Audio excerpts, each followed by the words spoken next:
कहते हैं कि हमें खुद को इतना मजबूत बना लेना चाहिए कि मुश्किल हालातों में हमें किसी की भी जरूरत महसूस ना हो। तो बच्चों, ये चीज बहुत जरूरी है। आप अपने आप पे इतना डिपेंड कर लो, खुद पर इतना डिपेंड कर लो कि आपको किसी भी चीज के लिए किसी आदमी, किसी और अदर पर्सन की जरूरत ना हो। इसका मतलब ये है कि हालांकि कुछ चीजें औरों के थ्रू होती हैं, मैं ये नहीं कह रहा कि हर काम आप करो।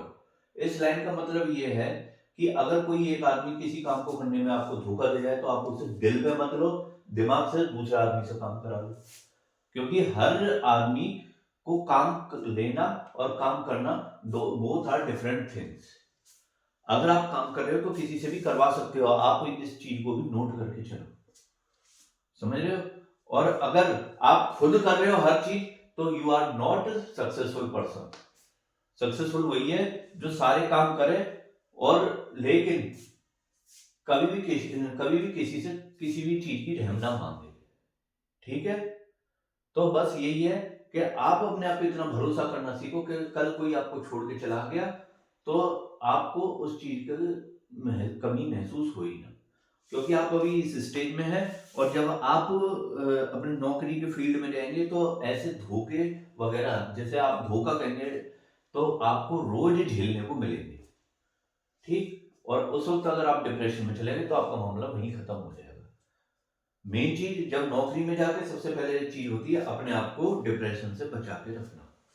क्योंकि वहां पे कई सारे काम होंगे जो औरों की मर्जी से करने पड़ेंगे, आपकी नहीं चलेगी। उस वक्त भी अगर आप अपने आप को साथ ले चले गए तो आप तैर जाएंगे। ठीक है, स्टार्ट करते हैं आपके करंट अफेयर्स के साथ। हमारी पहली सुर्खी कह रही है कि यूरो मुद्रा अपनाने वाला 21st कंट्री बना है बुल्गारिया। तो यूरो मुद्रा अपनाई है, यहां से हम वर्ड पकड़ेंगे, ये यूरो मुद्रा।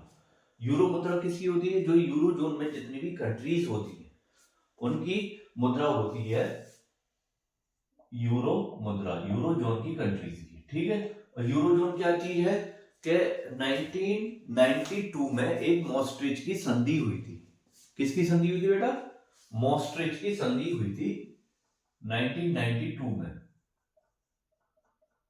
इसमें इसमें इसमें कई सारे यूरोप की कई सारी कंट्री आप मतलब आई थी और अपनी एक एक करेंसी को अपनाया था उन्होंने और अपने सर्वांगीण विकास के लिए इकट्ठे हुए थे। तब ये आपका यूरो जोन का निर्माण हुआ था और फिर तभी उन्होंने इसकी जो मुद्रा थी उसे यूरो अपनाया था। अब तक इसमें 20 कंट्रीज हैं और 21st कंट्री बन गया है बुल्गारिया। और एक मजे की बात और है इसमें, इस यूरो जोन में से आपका यूके निकल भी चुका है। यूके निकल भी चुका है। और इस टाइप के सवाल ये कई बार एग्जाम्स में पूछे जाते हैं कि बुल्गारिया, ये पूछेगा कि यूरो मुद्रा अपनाने वाला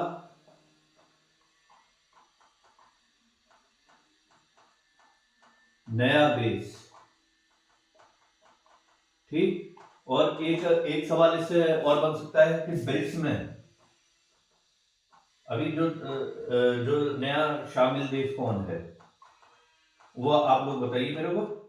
वेरी गुड, इंडोनेशिया। बेहतरीन,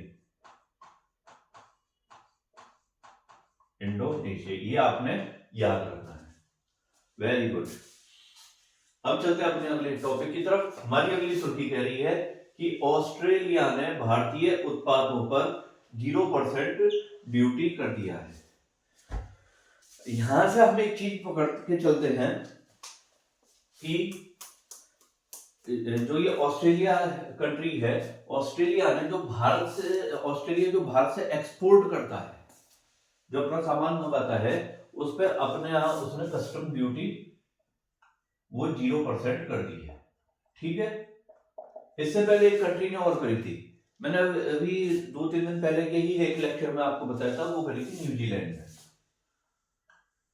न्यूजीलैंड, ठीक, वो भी 0% ड्यूटी कर दी थी उन्होंने। ठीक है, अब इससे क्या होगा बच्चों? इससे ये होगा कि जो आपका ऑस्ट्रेलिया और इंडिया और ऑस्ट्रेलिया इंडिया का जो बिजनेस है उसमें काफी स्पीड आएगी। आपस में हम एक दूसरे की चीजों को ट्रांजैक्शन आसानी से कर पाएंगे। और ज्यादा अगर आप इस ड्यूटी को अगर हम 0% कर देते हैं तो ज्यादा सामान इंडिया से ऑस्ट्रेलिया पहुंचेगा। इस वजह से ये चीज जरूरी हो जाती है। और इसमें अब आप कहेंगे कि इसमें करंट अफेयर्स की क्या चीज है। करंट अफेयर्स की इसमें ये चीज बन जाएगी कि हम ये बताइए ऑस्ट्रेलिया की राजधानी क्या है। मैं पूछूं इसकी राजधानी क्या है, बताइएगा। और यहाँ पे साइक्लोन कौन सा फेमस है, नदी कौन कौन सी है, मरुस्थल कौन कौन से हैं। एक सवाल के अंदर हम कई सारी चीजों में हम इसमें घुसते चले जाते हैं, ठीक है। मरुस्थल कौन कौन से हैं, आपको जैसे कोई मतलब देश विदेश की कोई भी नई चीज पता पड़े, सबसे पहले आपको उसकी लोकेशन मालूम होनी चाहिए और उसकी मोटी मोटी चीजें, इस टाइप की चीजें आपको पता रहनी चाहिए। राजधानी क्या है, साइक्लोन कौन से हैं, नदी कौन सी है, मरुस्थल कौन से हैं, और पर्वत पहाड़ कौन कौन से हैं, ठीक। राजधानी इसकी Canberra, very good. Cyclone willy village, willy willy willy, ये फेमस है। और नदी मरे और डार्लिंग, ठीक। मरुस्थल, मरुस्थल ग्रेट विक्टोरिया, वेरी गुड।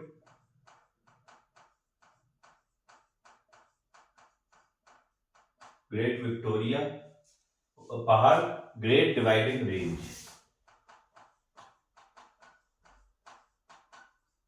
बेटा पढ़ने का तरीका यही है, अगर कोई नई चीज आपको सुनने में आ रही है तुरंत उसके वो अपने दिमाग में तुरंत की तुरंत वो क्रिएट करो। अगर आप इस तरह से अगर आप पढ़ने लग गए तो आप ये समझ लीजिए 90% काम तो आपका हो गया। एक आधा परसेंट जो बचा होगा वो हम लोग और खाई के लिए बैठे हैं। और मैदान, घास के मैदान कौन से हैं, डाउन्स, ये आपने याद रखना है, ठीक है। चलिए अब चलते हैं अपनी अगली सुर्खी की तरफ। हमारी अगली सुर्खी कह रही है कि भारतीय संविधान का अनुवाद ओल्ड चिकी लिपि में किया गया है। इसका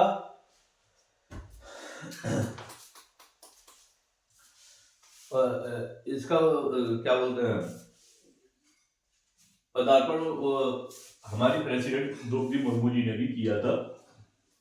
अब सबसे पहले यहां से एक चीज आती है, ओल्ड चिकी लिपि क्या चीज है। ये आपने नाम सुना होगा संथाली भाषा। संथाली भाषा आपकी एक भाषा है संथाली। संथाली भाषा में ये ओल्ड चिकी लिपि रहती है, ठीक है। संथाली भाषा की है ओल्ड चिकी लिपि। ये आपकी 8वीं अनुसूची में है और 92वें संविधान संशोधन 92 संविधान संशोधन के तहत ये ओल्ड चिकी लिपि 92वें संविधान संशोधन के तहत ओल्ड चिकी लिपि को संथाली भाषा को 8वीं अनुसूची में लिया गया था। और ओल्ड चिकी लिपि संथाली भाषा की लिपि, ठीक है, सॉरी। और ये जो ओल्ड चिकी लिपि के संस्थापक अगर पूछें तो वो कौन होंगे आपके, पंडित रघुनाथ मुर्मू। और आप यकीन मान के चलिए ये नाम आपका 101% किसी ना किसी एग्जाम में आना ही आना है। कोई सा भी एग्जाम हो ये सवाल 101% आपका फंसेगा। ये चीज आप याद करके चलिए। अब चलते हैं अपने अगले टॉपिक की तरफ। हमारा अगला टॉपिक कह रहा है कि सऊदी अरब ने मुकल्ला बंदरगाह पर अटैक करा है। अब एक चीज आपको और बता दूं, जब भी आप देश विदेश की खबर याद करें तो सबसे पहले नक्शा या ग्लोब वगैरह अपने पास लेके चलें, क्योंकि इन चीजों से, इन खबरों से आपको बस सबसे पहले आइडिया रहना चाहिए ये चीज है कहाँ। तो सऊदी अरब ने ये मुकल्ला बंदरगाह पर अटैक करा है। हुआ क्या है कि सऊदी अरब, आप देखते होंगे, अगर आपने मैप देखा होगा, इस तरह से सऊदी अरब है, और यहाँ पे है यमन, यहाँ है ओमान, और यहाँ है इनका यूएई। सऊदी अरब और यूएई का आपस में 36 का आंकड़ा है। और ये जो यमन है, सऊदी अरब को ये लगा कि यमन में कुछ हथियार यूएई से उतर रहे हैं, तो यहां पर इनका ये बंदरगाह है, मुकल्ला बंदरगाह, यमन का बंदरगाह है, मुकल्ला बंदरगाह, जिस पर सऊदी अरब ने अटैक कर दिया। ठीक है, सऊदी अरब ने इस पर अटैक कर दिया, और बगैर सोचे समझे, बस इस बात पे कि यहां से यूएई से हथियार उतर रहे थे, और कोई बात नहीं थी।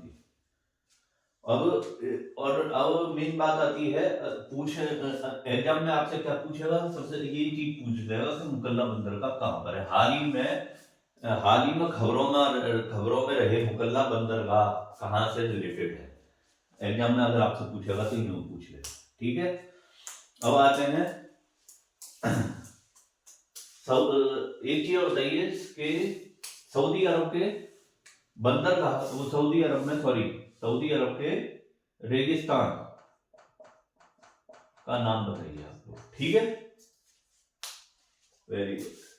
अब चलते हैं अपने अगले टॉपिक की तरफ। ये कह रहा है कि इफ्को का साहित्य सम्मान 2025 का अवार्ड मिला है मैत्री पुष्पा को। ठीक, अभी कुछ दिनों पहले बताया था कि ये सबसे पहले क्या चीज है इफ्को को मैंने बताया था कि भारत की सबसे बड़ी सहकारी समिति का अवार्ड है इफ्को को। भारत की सबसे बड़ी सहकारी समिति है ये इफ्को। ठीक है, आपने ये याद रखना है। और इसका साहित्य सम्मान ये मिलता है साहित्य में उत्कृष्ट योगदान के लिए, जो मिला है मैत्री पुष्पा को। मैत्री पुष्पा कहाँ की रहने वाली है? अलीगढ़ की रहने वाली है। और इन्हें क्यों मिला है? इन्होंने ग्रामीण क्षेत्र के ऊपर अपने जो विचार रखे हैं उसके लिए इन्हें मिला है। और एक चीज इसमें और आ जाएगा, एक आ जाएगा युवा साहित्य सम्मान 2025। अगर वो पूछें तो वो किस मिला है? अंकिता जैन को। ठीक है, आपसे अगर पूछेगा तो इस तरह से ये सवाल में इस तरह से आपको घुमा देगा। ठीक है, और एक चीज और बताइए, ज्ञानपीठ पुरस्कार किसे मिला है? ये मिला था श्री विनोद कुमार